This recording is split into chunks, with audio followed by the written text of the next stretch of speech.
j'espère que vous allez bien. On se retrouve dans une nouvelle vidéo, un nouveau vlog d'été que j'ouvre en ce jeudi 24 juillet. Déjà, le mois de juillet est passé à une vitesse incroyable. Je suis dehors, j'ai cru que ça ne serait pas forcément possible parce que les derniers jours sont très tourmentés niveau météo. Mais au final, aujourd'hui, il pleut beaucoup moins que ce qui était annoncé. Et vous voyez, il y a même un peu de soleil, ce qui m'oblige à plisser les yeux. Je suis bien désolée, j'espère que vous ne m'en voudrez pas. Je préfère plisser les yeux un petit peu que de mettre les lunettes de soleil quand même. Je trouve ça moins agréable à regarder. J'ai changé un peu d'emplacement, je me suis mise devant le mûrier et la rhubarbe parce que pourquoi pas, vu que je ne joue pas à cache-cache avec le soleil aujourd'hui, vu qu'il n'est pas trop chaud, je pouvais me mettre à peu près n'importe où. Nous sommes donc le jeudi 24 juillet, je ne sais plus quand je suis venue pour la dernière fois, ça fait peut-être quasiment une semaine, je ne sais plus. Je porte aujourd'hui le top Louise de Sophie Soligreen que j'aime énormément et que j'ai l'intention de me refaire en robe, mais je ne sais pas si j'aurai le temps cet été et la probabilité est que non. Donc vous voyez, c'est un top très large, vous le connaissez, je l'ai testé pour elle. Oh coucou Mocha, viens. Je l'ai tricoté en Lua de chez Katia qui fait donc des rayures, mais moi ça me dérange pas du tout et il y a un jeu de matière assez rigolo, j'aime beaucoup, il est très agréable. Mais je vais pas vous mentir, je l'ai très peu mis en fait depuis le début de l'été parce que j'ai rapidement trop chaud avec beaucoup de choses tricotées en fait. Et là, le temps il est absolument parfait pour moi pour mettre des tricots. Vous allez dire elle est folle, mais le matin il fait entre 15 et 20. Donc je trouve que c'est génial comme température pour dormir et tout. Enfin, je dors à la fenêtre ouverte même quand il fait 13-14 la nuit moi. Et l'après-midi il fait entre 20 et 25. Et c'est parfait. Et vous voyez là il y a du soleil, mais ça alterne avec de la pluie, des nuages. Enfin, moi ça me va bien, sauf quand il pleut non-stop, bon c'est un peu, voilà, ça manque un peu de soleil, mais alors entre 15 et 20 le matin et 20 et 25 l'après-midi, c'est mon paradis, mon temps préféré. Je suis habillée comme ça, absolument pas froid et c'est parfait. Et là il y a un petit peu de vent en plus, Perle vient de partir en courant, elle a eu peur du vent parce que, ah vous aurez peut-être du bruit, j'avais pas pensé à ça. En face de moi il y a une bâche qui fait un peu de bruit, mais on verra, je sais pas ce que... Mais bientôt j'aurai un micro, je vous expliquerai ça quand je l'aurai. J'ai soudoyé l'amour paternel pour la technologie. J'ai pas eu grand chose à faire. On en reparlera plus tard. Je pense pas que ce sera une séquence unique aujourd'hui parce que je ne pense pas parler une demi-heure. J'ai quelques trucs à vous montrer. Je ne suis pas revenue avant. Bon, déjà parce qu'il a plu, parce qu'on avait des choses à faire, parce que j'ai eu un rendez-vous médical, parce que ci, parce que ça. Et aussi, surtout, parce que j'ai été monoprojet au niveau tricot. C'est très rare que ça m'arrive, mais c'est vrai que j'ai tricoté un peu moins je pense qu'en temps normal, ou peut-être, et surtout j'ai été monoprojet. Alors j'ai été monoprojet, mais tout est relatif. J'ai été monoprojet tricot parce que j'ai fait 2 autres activités créatives en parallèle. Et c'est ce qui m'a permis d'être monoprojet tricot, c'est qu'en fait j'étais sur 3 choses différentes. Monoprojet tricot, si j'avais fait que ça, j'aurais jamais tenu. Franchement, ça m'aurait saoulé plus. Mais là, du coup, quand je prenais mon tricot aussi, j'avais envie de finir le tricot en cours, donc que vous connaissez, parce que la fin du test c'est demain et je l'ai fini hier. Donc je vous annonce, on est sur un tricot terminé. Je l'ai fini hier, le test est fini demain, mais je sais pas s'il sort demain ou s'il sort la semaine prochaine, ou je sais pas trop quand il sort, j'ai pas regardé. Mais donc on en parle tout de suite. J'ai terminé le Miss Plume Tea de Laetitia Même les Anges Tricote, que j'ai testé pour elle et que j'ai tricoté avec un combo de fils qui m'a été offert par la marque Katia. Je vous ai pas ramené le pot, si je les ai ramenés, mais je vous en parlerai après. Je vous les montrerai après plutôt. C'est le coton merino fine, donc en violet, et le 50 Shades of Mohair, donc leur mohair classique en violet. Et donc comme je vous en ai déjà parlé, on est sur une construction de manches montées, d'un col carré, des manches bouffantes que moi j'ai faites plus larges que prévu. Au final j'aurais pu les faire un peu moins larges, mais je l'ai essayé, il me va très bien, il sera encore mieux une fois lavé. J'attends qu'il fasse un temps stable pour le laver, c'est-à-dire qu'il ne pleuve pas tous les quarts d'heure, et je pense que ça sera possible la semaine prochaine. Là pour l'instant je peux pas. Et après on a un corps tout droit et des côtes, et voilà, et je l'ai essayé, il est très bien, et ça me fera un parfait petit pull de mi-saison. Vraiment, moi à la mi-saison c'est parfaitement ce que je peux mettre. Les manches sont au-dessus du coude, je sais pas dans quelle mesure ça va s'étendre un peu au lavage et arriver en dessous du coude ou pas, j'en sais rien. Et voilà, tous les fils sont rentrés mais pas coupés, évidemment je ne les coupe toujours qu'après lavage, et je l'aime beaucoup. Et ouais, vraiment coton mérino fine, donc c'est de la fingering sport de chez Katia. Ça permet du coup de pas avoir trop chaud, moi qui est souvent trop chaud. Ça fait un très joli chiné que j'aime beaucoup. Les manches en mohair double, clairement c'est chaud, mais bon, elles sont larges et elles sont que au coude, donc ça passe. Ça fait un peu un assimilé Kitty en fait, et j'aime beaucoup. Et ouais, je me faisais la remarque en fait, c'est hier je me suis amusée à regarder sur Ravelry tout ce que j'ai tricoté depuis le début de l'année 2025. Et en fait, je n'ai fait que des cadeaux, des accessoires et des trucs d'été. Oh là là, bah merde alors. Rien à foutre. Ah ouais, sur une chaise à dire ouais, dégage. C'était un ado au téléphone, je pense que vous l'avez entendu dans sa discrétion la plus absolue. Je disais, je n'ai fait que des cadeaux, des accessoires ou des trucs d'été. J'ai fait 0 gilet, 0 pull. Donc ça, c'est mon premier pull entre guillemets, même si pour beaucoup c'est plus un t-shirt qu'un pull. Pour moi, c'est vraiment un truc que je mettrais plus qu'un pull classique. Donc voilà, mi-saison, clairement, je pense ne pas pouvoir être en capacité de le mettre avant fin septembre ou même fin octobre. Enfin, ça va dépendre des températures, mais pour que je mette ça, il faut qu'il fasse maximum 20 degrés l'après-midi. Hein. Sinon, ouais, 20 degrés, encore 18 quoi. J'ai vite chaud. Voilà, ça c'est fini, c'est cool. On va rester dans le tricot avant que je vous parle de mes autres trucs que j'ai fait pendant ce temps. Toujours dans mon sac. Donc, du coup, j'ai les pelotes. Les pelotes, c'est donc de la coton mérino fine de chez Katia. Dans ce coloris qui est le 96. Et le mohair, je l'ai bobiné parce que j'avais envie de rassembler tout mon mohair pour le peser. Donc je l'ai bobiné, donc les étiquettes sont là, 50 Shades of Mohair, et c'est le coloris 55. Et donc une fois que j'ai eu fini mon top, je m'en doutais, j'avais trop de fil. Donc j'ai pesé combien il me restait. Il me reste un peu plus de 400 mètres de coton mérino fine et un peu plus de 300 mètres de mohair. Et je me suis dit, qu'est-ce que je peux faire avec ça? Au début, je pensais qu'il m'en resterait plus et que je pourrais faire genre un petit ranonculus ou quoi. Et en fait, non, carrément pas. Mais je me suis rappelé, enfin, je me suis dit que du coup, c'était la quantité parfaite pour faire une petite écharpe. J'ai pensé notamment une écharpe cadeau à offrir. Je suis désolée, avec le soleil qui tape et la luminosité, mon strabisme, il est en folie. Mon œil gauche ne supporte pas la luminosité. Bref. Donc je me suis dit que je pouvais faire une petite écharpe. Je voulais utiliser les deux, soit en alternance, soit ensemble. Et je me suis dit que plutôt que de faire un grand châle, parce que mine de rien, 400 mètres plus 300 mètres, j'aurais pu faire un châle à 2 écheveaux. C'était pas l'idée que j'en avais. Je me suis dit, je vais les mettre ensemble et faire une sorte de shawlette cadeau. Je pense que ce sera pour maman. Et je me suis rappelé que j'en avais repéré un ou deux modèles dans le livre Softly Timeless Knit de Sari Nordlund, sauf que je ne l'ai pas emmené avec moi. Donc je me suis dit, ah flûte, j'avais envie de commencer le truc maintenant en fait pour écluser les restes de laine tout de suite. Et puis les cadeaux de Noël, je n'ai quasi rien fait pour l'instant. J'ai fait une paire de chaussettes. Du coup, ce que j'ai fait, c'est que j'ai envoyé un message à Éléonore qui est adorable. Je lui ai demandé si elle pouvait m'envoyer les photos.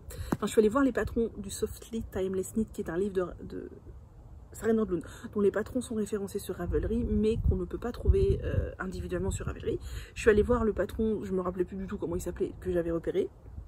Et j'ai envoyé un message à Éléonore pour lui demander si elle pouvait m'envoyer les photos des pages du livre, vu que le livre est chez moi, pour que je puisse commencer. C'est ce qu'elle a fait, et donc je ne me rappelle absolument pas du nom du châle que je vous indique là, mais j'ai commencé. C'est donc une petite shawlette, un petit châle, une écharpe, elle appelle ça scarf, qui se fait, elle le fait en aiguille 4, et je pense qu'elle prend un fil un peu plus fin que moi, ce que j'ai fait avec mes deux fils ensemble. Je pense qu'on est sur du DK Worsted, moi.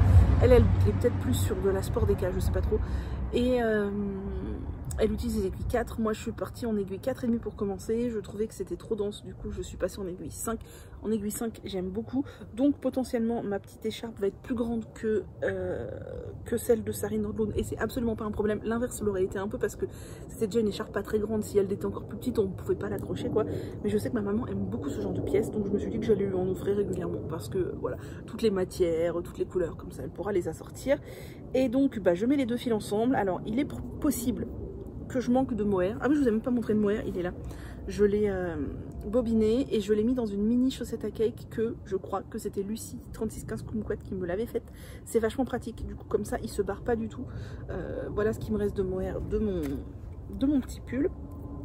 Et donc la petite écharpe de Sarah Nordlund, en fait, elle a que des petites torsades partout. C'est très facile à faire et c'est très mignon. Vous allez voir, j'ai une erreur au tout début et franchement, vu la couleur du fil, ça se verra pas. Alors, la couleur de mon fil fait qu'on verra pas extrêmement bien la texture, mais on la verra quand même. Et on voit, je trouve, l'endroit où j'ai changé de taille d'aiguille, mais vraiment, je trouvais que c'était trop dense. Donc voilà. Alors là, les deux petits marqueurs, ils m'ont été offerts par Eve. Là, c'est rigolo. Donc voilà. Alors, l'erreur première, elle est là. Il y a une bordure en maille glissée et là j'ai dû tricoter la maille au lieu de la glisser, mais je m'en suis rendu compte bien trop tard et vraiment c'est pas très grave.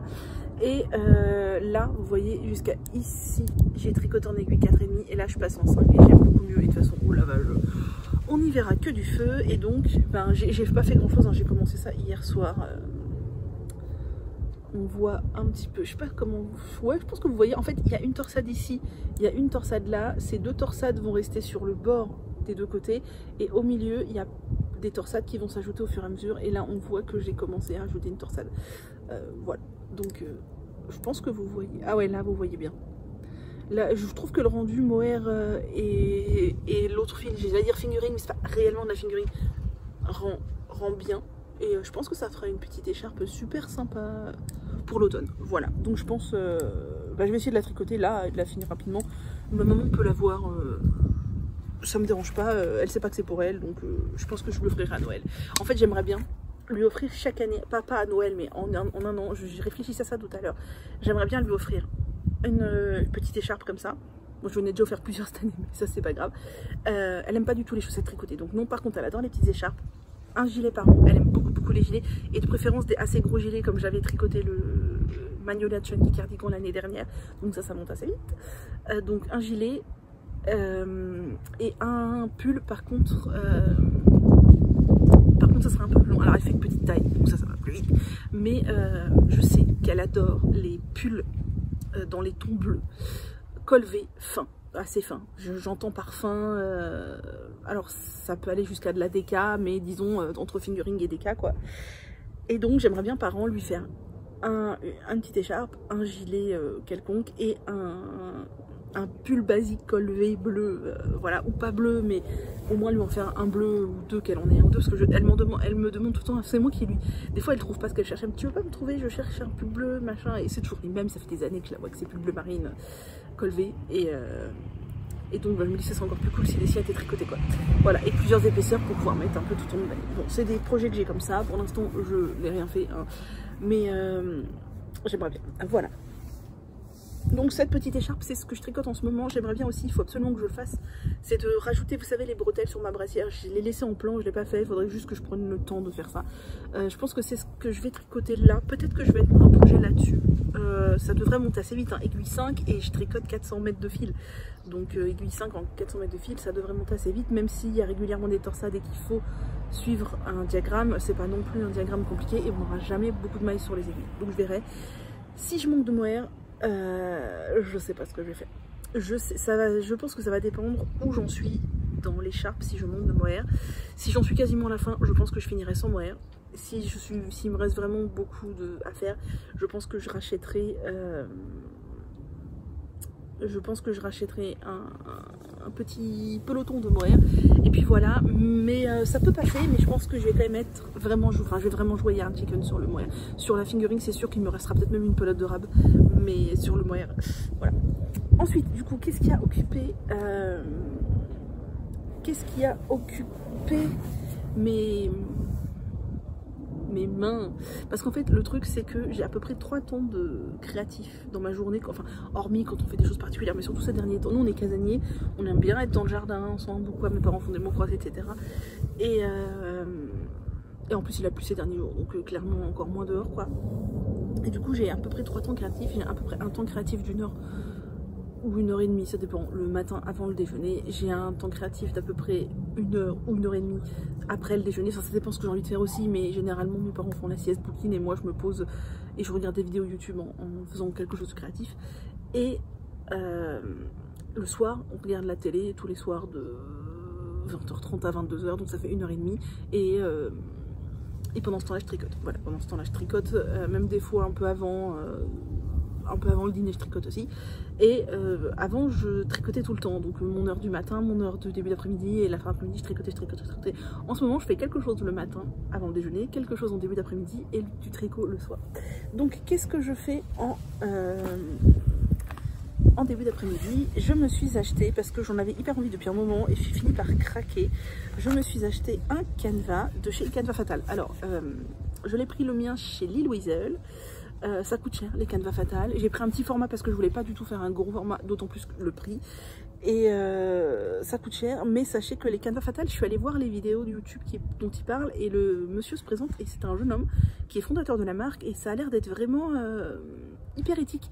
Tout a l'air d'être fabriqué en France, enfin je m'avance peut-être, mais ça a l'air d'être fabriqué de manière vraiment éthique. Ils sont en collaboration avec des artistes, etc. D'où le prix, voilà. J'avais déjà vu ce modèle là et il me plaisait beaucoup, le prix me freinait un peu et pour les vacances je me suis dit je vais me l'offrir. Donc c'est le Troublemakers de Judith Zengeveri, je sais pas trop comment on dit. Ce sont les petits chats dans qui font en fait les troubles faits au milieu des pots de fleurs. Et donc je l'ai payé 33 € chez Lil Weasel. J'ai vu qu'il était à 30 € dans d'autres merceries. Bon bah voilà, c'est le prix des canevas Fatal.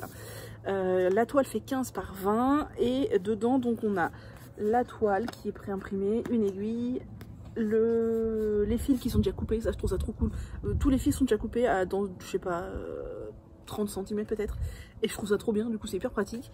Et vous avez un petit fascicule explicatif qui vous explique comment faire du canevas. Parce que moi j'ai déjà fait du canevas, le petit fascicule est là. Je vais vous le montrer. Attendez. Le petit fascicule, il est là. Vous voyez, vous avez un petit fascicule comme ça qui vous explique comment faire les points de canevas. Vous avez les fils qui sont là. Donc ils ont l'air emmêlés, mais ils ne le sont pas. Hein. Ils sont accrochés avec un élastique. Et voilà. Et vous avez la toile. Et moi, concrètement, je savais globalement comment faire du canevas, mais pas dans le détail. Ça fait très longtemps que je n'ai pas fait de canevas. Le canevas, les seules fois que j'en ai fait, j'étais petite, j'en ai fait avec ma grand-mère en faisait beaucoup, vous savez que ou pas. Si je vous les ai montrés sur Insta, je crois, des gros canevas. Ma canevas faisait des grand-mères, oui, non. Ma grand-mère faisait des canevas de 1 mètre de long sur 50 cm de hauteur, etc. Et moi, petite, j'en ai fait des petits kits, vous savez, les petits kits pour enfants, là, avec des gros trous, etc. Et c'est tout. Après, ado, avec ma maman, j'ai fait un peu de point de croix. En fait, on allait en vacances en Haute-Savoie. On est longtemps allé au même endroit et il y avait une mercerie là-bas qui vendait notamment des kits de broderie. Et tous les étés, ma maman s'achetait un kit de point de croix et moi, elle m'offrait un petit kit de point de croix. Et donc, pendant, je sais pas, de mes 13 à mes 16 ans, peut-être par là, ou 12 à mes 16 ans, bah, je faisais du point de croix. On en faisait juste l'été. Clairement, il n'y avait pas la passion extrême. On en faisait juste l'été pendant les vacances, mais c'était cool.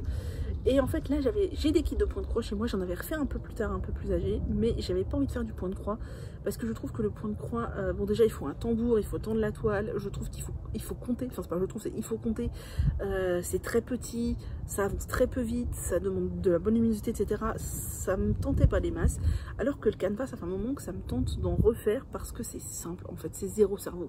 En gros du canevas, c'est du coloriage mais avec du fil, tout simplement, vous remplissez les cases et c'est tout. Et je trouve ça nomade, je trouve ça facile et je trouve ça détendant et je trouve ça quelque chose de plus enfantin que le point de croix et quelque chose de plus facile aussi. Vraiment remplir des zones de couleurs, c'est extrêmement simple. En plus en point de croix on dédouble pas le fil, enfin du moins dans celui que je fais on dédouble pas le fil, contrairement au point de croix où on prend 2 brins ou 3 brins. Là on prend tout le truc, ça monte vite, enfin voilà, c'est plus grossier mais c'est très plaisant à faire. Et la broderie traditionnelle, je trouve ça vraiment compliqué, ça m'attire pas spécialement. J'en ai fait un petit peu, vous aviez déjà vu, j'avais fait en suivant un toto de, comment elle s'appelle, Petite Biche Rose. J'avais fait un tambour avec des roses dedans, il est chez moi, il est très très beau, mais voilà. Bref, là j'avais envie de canevas et donc j'ai regardé comment il faisait parce que moi je me rappelais vaguement, mais il expliquait bien le sens, comment piquer et tout. Et roule ma poule, après c'est parti un peu en freestyle, hein, enfin c'est parti quoi. Et donc voilà ce que j'ai fait, donc j'en ai fait 2-3 jours, ça fait pas très longtemps que j'ai reçu, ça doit faire 3 jours. J'ai fait un peu de rose ici. Ce qu'il explique, c'est qu'en fait il est recommandé de faire tout ce qui est au premier plan d'abord et après de faire le fond. Donc J'avais envie de faire un peu de rose, j'ai fait un peu de rose, mais avant par exemple d'arriver à la feuille, j'ai fait la feuille. Là je suis en train de faire ce qui est sur le vase vert pour pouvoir remplir ensuite le vase vert. Ensuite je ferai le bleu là, enfin voilà, là j'ai fait une fleur parce qu'il me reste un peu d'orange. Voilà, je vais faire tous les trucs au premier plan d'abord et puis ensuite arriver vers le fond. Et je trouve ça hyper agréable, c'est pas trop grand, c'est pas un canevas sans fin. Et c'est très cool, vraiment j'aime beaucoup.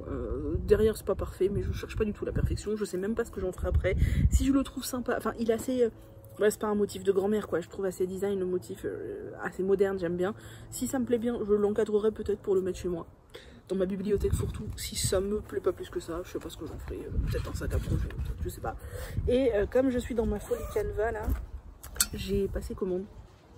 J'ai pas fini celui-là, enfin il a à peine commencé que j'ai déjà passé commande chez, comment ça s'appelle, la boutique du canevas, peut-être que c'est ça. Pendant les soldes, il y avait des assez grosses promos et je me suis acheté 3 canevas. Je crois qu'il y en a 2 qui étaient à moins 50% et le troisième à moins 70 il me semble, donc c'était hyper avantageux. 2 petits et un grand. Quand je recevrai ma commande, je vous les montrerai évidemment. Et donc, qu'est-ce que je fais le matin avant le déjeuner? Eh bien, le matin avant le déjeuner, j'ai continué à filer. J'avoue que j'ai une bonne motivation filage en ce moment. Je crois que je commence à bien prendre le truc, à bien aimer. Surtout grâce au rouet électrique parce que, je vous l'ai dit, filer au rouet à pédale, ça ne m'attire pas, d'autant plus que c'est très cher et que ça prend de la place. Rouer au fuseau, je l'ai fait un peu, ça m'amuse 2 minutes, mais devoir rembobiner le fil continuellement, ça me gonfle. Alors que au rouet électrique, bah, on fait que filer en fait. Donc, le rouet s'occupe de tout le reste pour nous, on fait que filer, c'est trop bien. Donc je vous avais montré, j'avais acheté une tresse chez Lanae Tricot. Et au final, bah, comme j'ai filé à peu près 1 heure tous les matins depuis la dernière fois que je suis venue vous voir, bah, et que j'ai vraiment pris le coup de main et tout, ça a bien avancé. Donc il ne me reste que ça de ma tresse. Donc bah, je pense que ça c'est, je sais pas, je dirais ça c'est une demi-heure de filage peut-être pour moi, à ma vitesse. 20 minutes peut-être de filage, 20 minutes, une demi-heure de filage, ça sera demain. Je voulais finir ce matin, la vérité c'est que j'avais très envie de finir ce matin pour pouvoir retordre demain, mais en fait j'ai pas eu le temps, donc c'est pas grave, ça sera demain et je pense que demain peut-être que je ferai le retord. Et donc où en suis-je? Toujours avec mon petit rouet électrique, je vous ai dit qu'il vient de Chine. Vous tapez rouet électrique sur un moteur de recherche et vous allez trouver les mêmes chinoiseries que moi, voilà. Et donc bah, j'en suis là. J'ai très hâte de retordre pour voir ce que ça va donner. Alors pour rappel, c'est ma première tresse, hein. Le seul filage que j'ai fait avant, c'était le kit d'essai de Lanae Tricot que j'ai fait avec un fuseau classique. Là, c'est ma première tresse parce que chez Lanae, je crois que c'était 10 grammes de fibres. Et c'est ma première tresse au rouet électrique et franchement j'aime énormément. Je trouve que c'est pas si mal. Alors je trouve que ça s'enroule pas toujours hyper bien. Des fois ça fait ce que j'appelle des queues de cochon. Mais j'ai regardé un peu, j'ai scrollé un peu les réseaux sur les gens qui utilisaient le rouet électrique aussi. Ça a l'air de leur faire plus ou moins la même chose. Donc bon, de toute façon je suppose qu'il faut s'adapter. Voilà, hein, c'est ma première fois. Donc voilà, mais je trouve que je m'en sors pas si mal. Hein. Je trouve que je m'en sors pas si mal. Et j'ai hâte de retordre pour voir ce que ça donne. Ce sera au prochain épisode. Je vais devoir mettre mon filage là sur mon bobinoir parce que je n'ai pas emmené les autres bobines. En fait, je pensais pas du tout finir la tresse. Du coup, j'ai 2 autres bobines pour mon rouet, je les ai laissées chez moi. Donc c'est pas grave, je vais faire un cake et je retordrai en prenant l'intérieur et l'extérieur du cake. Ça marche aussi extrêmement bien. Voilà. Et donc après ça, mais qu'est-ce que je file, madame? Qu'est-ce que je file?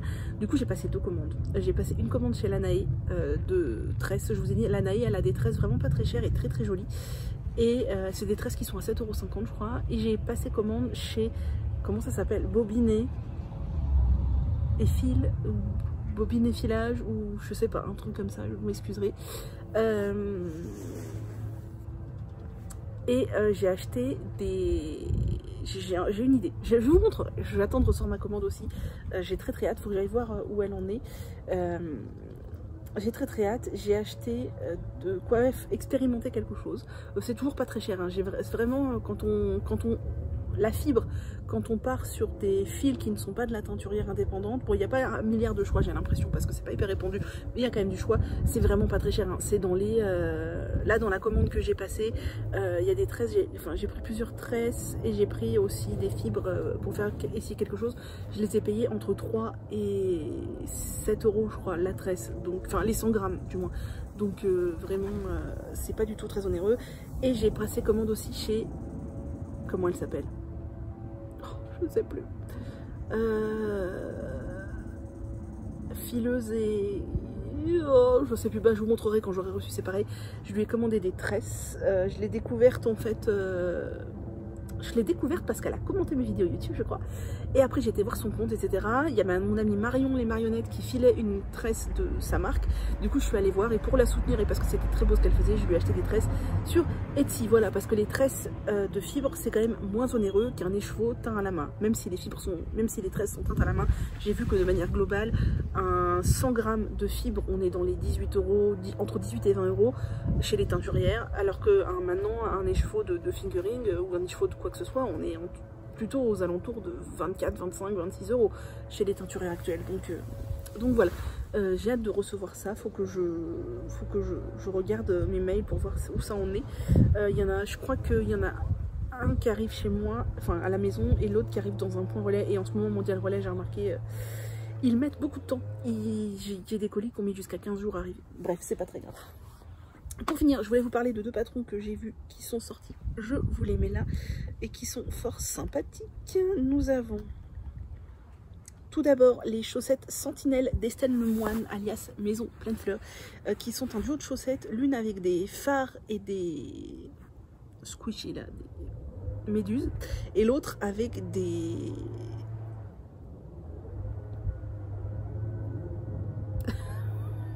des hippocampes et des vagues. Et je les trouve très très belles, vraiment. Je trouve que la photo Ravelry ne met pas en valeur le patron. J'étais passée à côté, mais quand j'ai vu les photos sur Insta, j'ai trouvé ça magnifique. Donc vraiment je les aime beaucoup, elles sont sublimes. Et le deuxième patron, c'est le patron Glow de Aimé Gilles, donc la bien-aimée, qui est un petit gilet sans manches.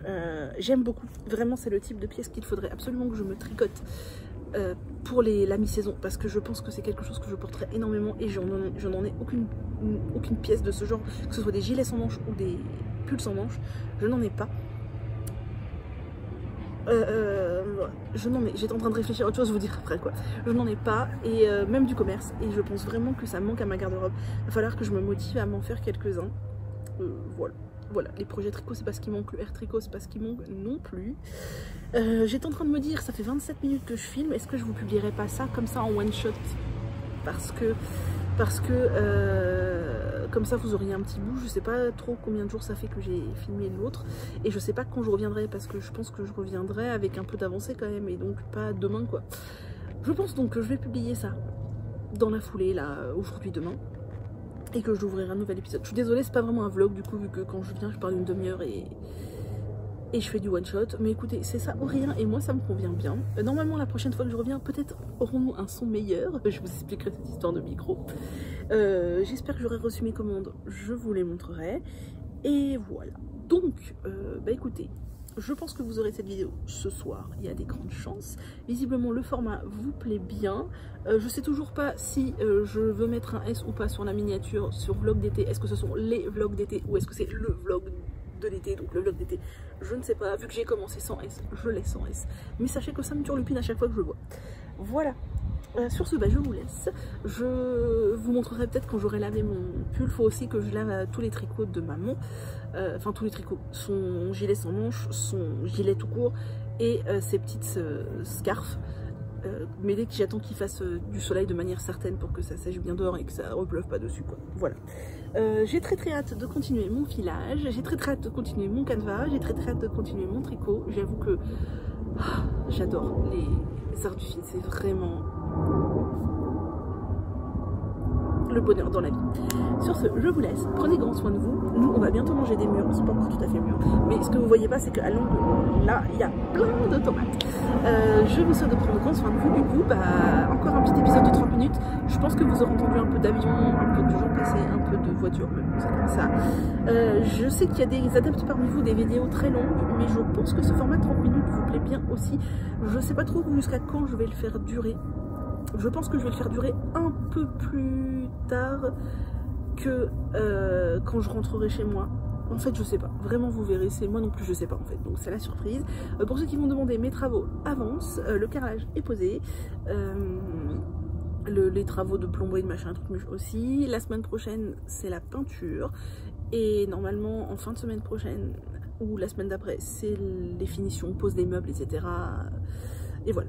Et voilà, donc j'ai assez hâte, même s'il y a eu des schmilblick encore, ils avaient oublié de commander le robinet, et puis la société auprès de qui ils avaient commandé les meubles, finalement il y avait un meuble pour lequel ils s'étaient trompés, enfin, les travaux quoi, les travaux, voilà.